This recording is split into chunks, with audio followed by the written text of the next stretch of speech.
Late on the night of September 27, 2024, water was pouring over the top of a concrete dam in East Tennessee at a rate of roughly 1.3 million gallons every second.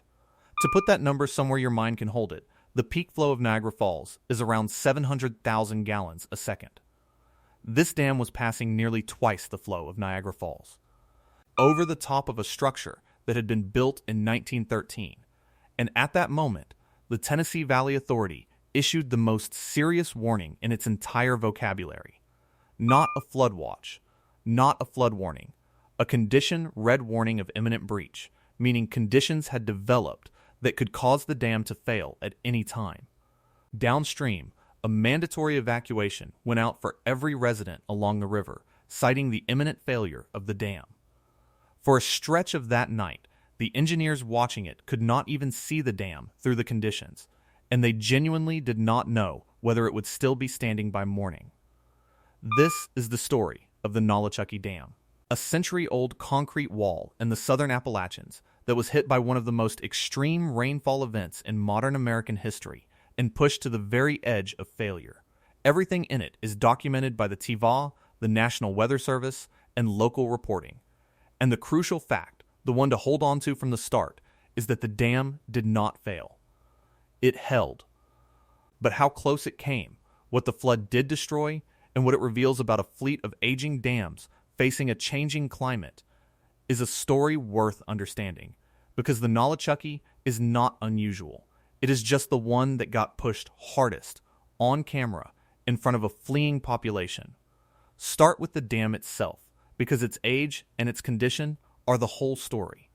The Nolichucky Dam sits on the Nolichucky River near Greenville, in Greene County, Tennessee, in the mountains of Upper East Tennessee. It was built between 1912 and 1913 by a company called the Tennessee Eastern Electric Company in the earliest days of American hydroelectricity, 20 years before the Tennessee Valley Authority even existed.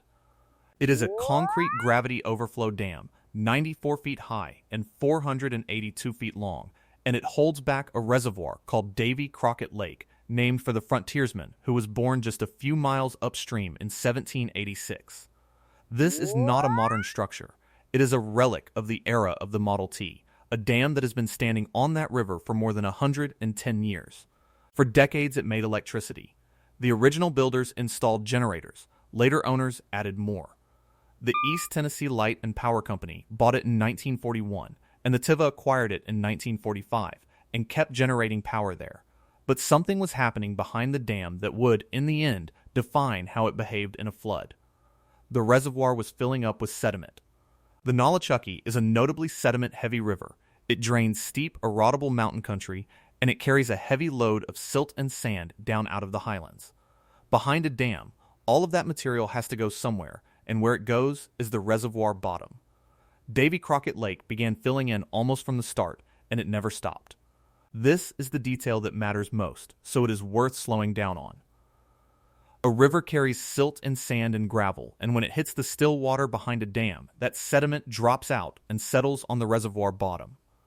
Over decades, Davy Crockett Lake silted up so severely that by 1972, the TVA gave up on generating electricity there entirely. There was simply too much sediment for the operation to make sense.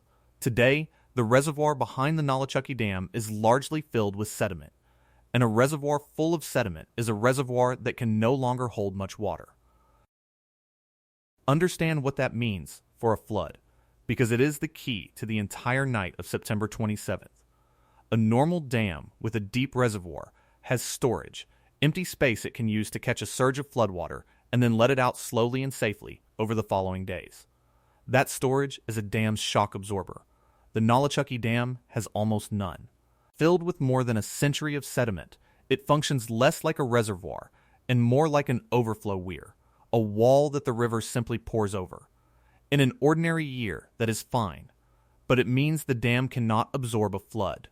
Whatever comes down the Nolichucky River goes over the top of the dam, more or less immediately. So when a historic flood arrived, the Nolichucky had no shock absorber to offer. It could only stand there and let the water pour across it, and hope the century-old concrete could take it.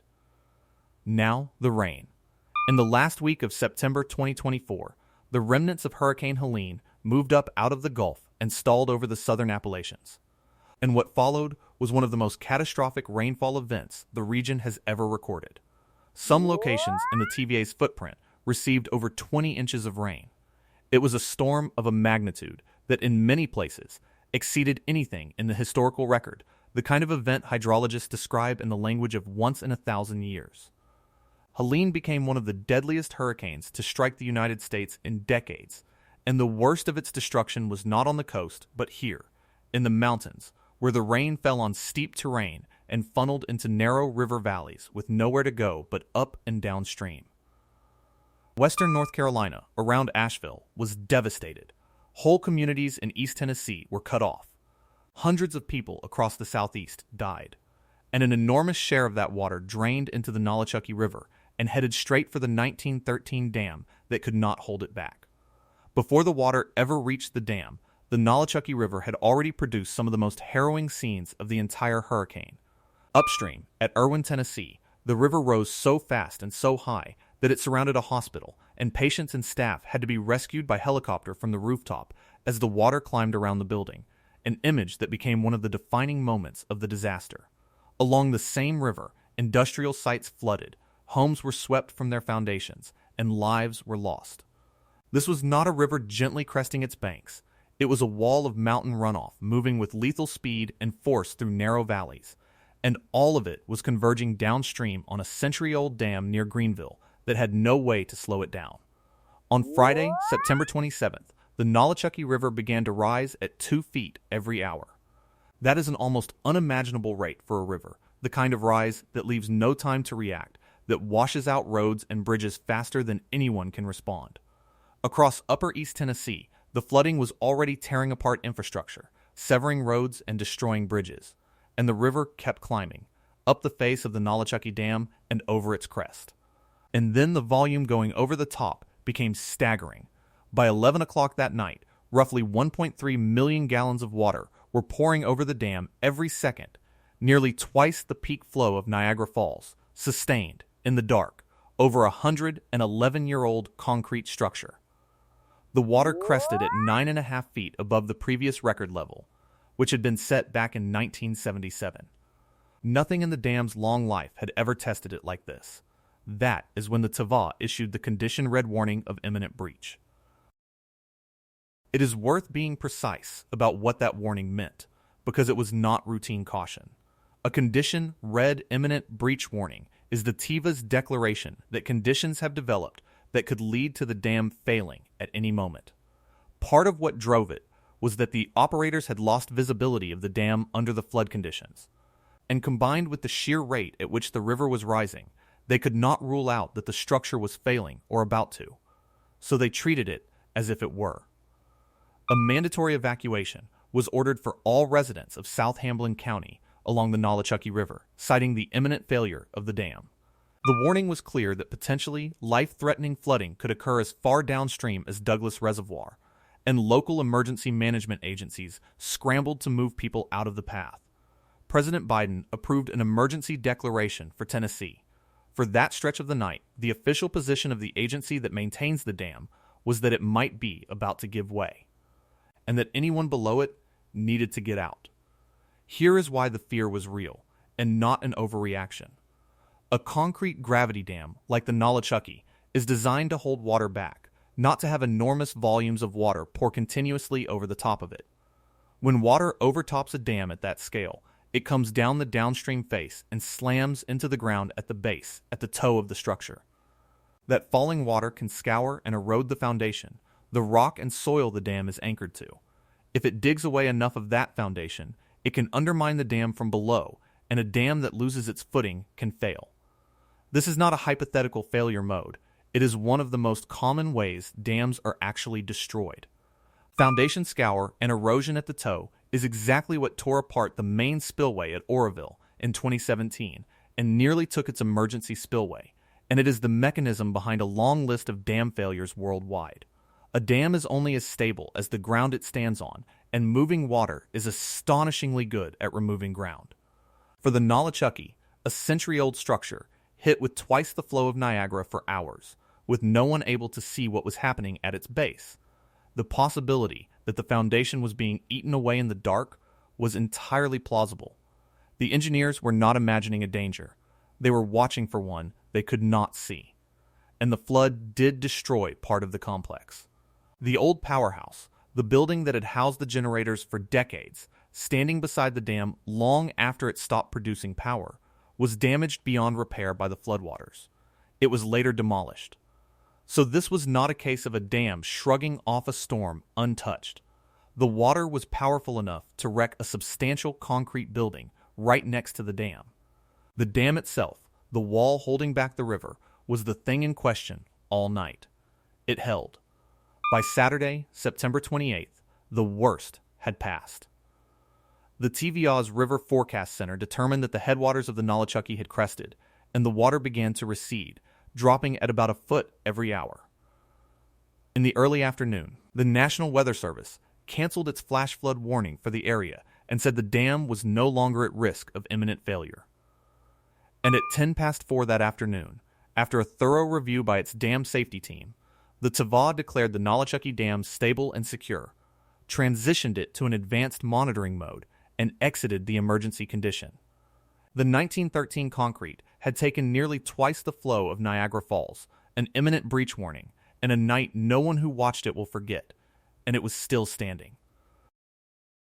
One factor worked quietly in the region's favor that night, and it is an irony worth noting. In the period before Helene, much of the Tennessee Valley had been in drought. That drought meant the broader TVA reservoir system was running low, which, when the storm came, left an unusual amount of empty space in the lakes. The TVA noted it had roughly 160% of the normal flood storage available across its system because of how dry it had been.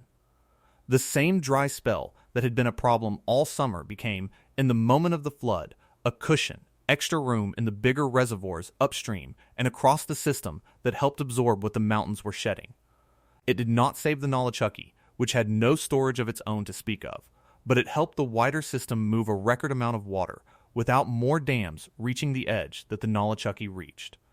So step back and take in what this event demonstrated, because it is the real point. A dam built in 1913, its reservoir choked with a century of sediment, with no meaningful storage to absorb a surge, was struck by a rainfall event of historic and in places unprecedented magnitude, and it was pushed to an official warning that it could fail at any moment. It held, and that is a genuine relief and a credit to the structure and the people watching it. But it held by a margin that no one that night could measure. While the water destroyed the powerhouse beside it and mandatory evacuations emptied the valley below. That is not a comfortable pass. That is a very old structure surviving something at the outer edge of or beyond what it was ever built to face.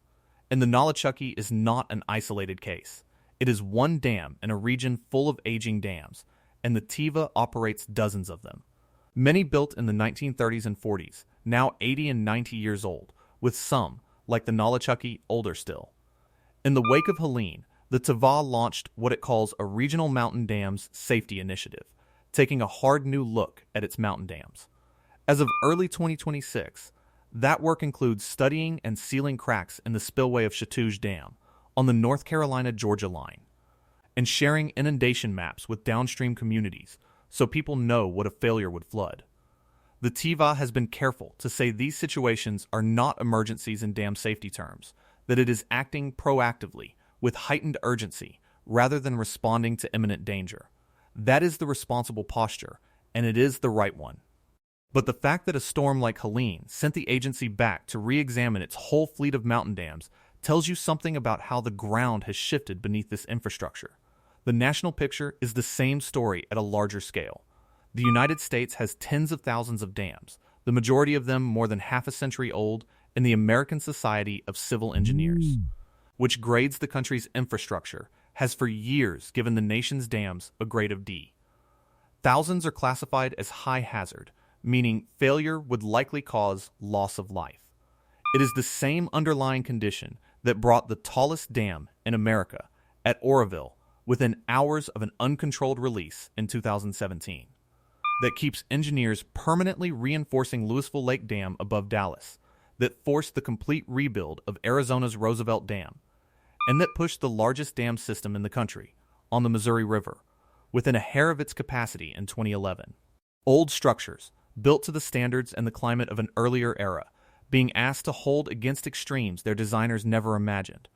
And that last part, the climate, is what makes the Nolichucky's night more than a piece of history. Helene was, in a real sense, a preview. A warmer atmosphere holds more moisture, and storms feeding on that moisture can dump rainfall totals that would once have been almost impossible, 20 inches, 30 inches, in places that had never seen it. The historic rainfall that poured twice the flow of Niagara over a 1913 dam is exactly the kind of event that is becoming less rare. And a silted-up overflow dam like the Nolichucky is the least equipped structure imaginable to face it, because it has no storage, no margin, no shock absorber. It can only pass what the river brings, and what the river brings is getting bigger. There is a particular cruelty in the geography here. The southern Appalachians are steep, and steep terrain turns rainfall into runoff fast. The water does not soak in and spread out. It races downhill and concentrates in the narrow river valleys within hours. That is why a mountain flood rises at 2 feet an hour instead of 2 feet a day, and why there is so little warning. The dams in this region were built into that geography a century ago, sized for the storms of their time. When the storms get bigger and the rain falls faster, the margin between a normal high water event and an overtopping catastrophe narrows, and for the oldest, most sediment-choked dams, that margin was already the thinnest of any. The Nolichucky did not have a bad night because it was poorly built or neglected. It had a bad night because a structure designed for the river of 1913 met the rainfall of a warming century, and those are not the same river. In the months after Helene, the TVA's dam safety team went over the Nolichucky in detail, once the water was gone and the structure could actually be inspected. The dam was found to have come through intact, and it was returned to normal monitoring. The ruined powerhouse beside it was demolished. But the event also sharpened a longer-running question that the Nolichucky has quietly posed for decades. What do you do with a century-old dam whose reservoir is full of sediment, which no longer generates power, and which has almost no capacity to manage a flood? The TVA has studied the sediment and flood problems at the Nolichucky before, and the options for a dam in that condition range from continued careful maintenance to more significant intervention. Helene did not answer that question, but it made it a great deal more urgent because it demonstrated, in a single night, exactly what is at stake when a flood far larger than the old design meets a structure with nothing left to give. So let me be clear and honest about the present, because the point of this is not to suggest the water is coming tonight. It is not. As of the summer of 2026, the Nolichucky Dam has been inspected, monitored, and found sound. There is no Tennessee Valley Dam cracking open right now. The TVA's system, taken as a whole, performed its job during Helene. It moved a record amount of water. It prevented catastrophes at other dams, and across its history, it has averted nearly $10 billion in flood damage across the valley. The engineers who declared the Nolichucky stable and secure were right. The structure did its job. But the night of September 27, 2024, is the image that should stay with anyone who lives below one of these old dams. A wall of concrete poured in 1913, with twice the flow of Niagara Falls thundering over the top of it in the dark, under an official warning that it could give way at any second, while the valley below it emptied out, and it held, by a margin no one could see or measure. The powerhouse beside it did not survive. The dam did. The dams held. But Helene was a demonstration of how much water the sky can now deliver to the oldest structures we have, and how little room the oldest of them have left. A century-old dam has stood for 100 years, because, for 100 years, the river never quite brought more than it could take. The unsettling lesson of that night in East Tennessee is that the river is beginning to bring more, and the dams that were built for a gentler century are the ones standing directly in its path.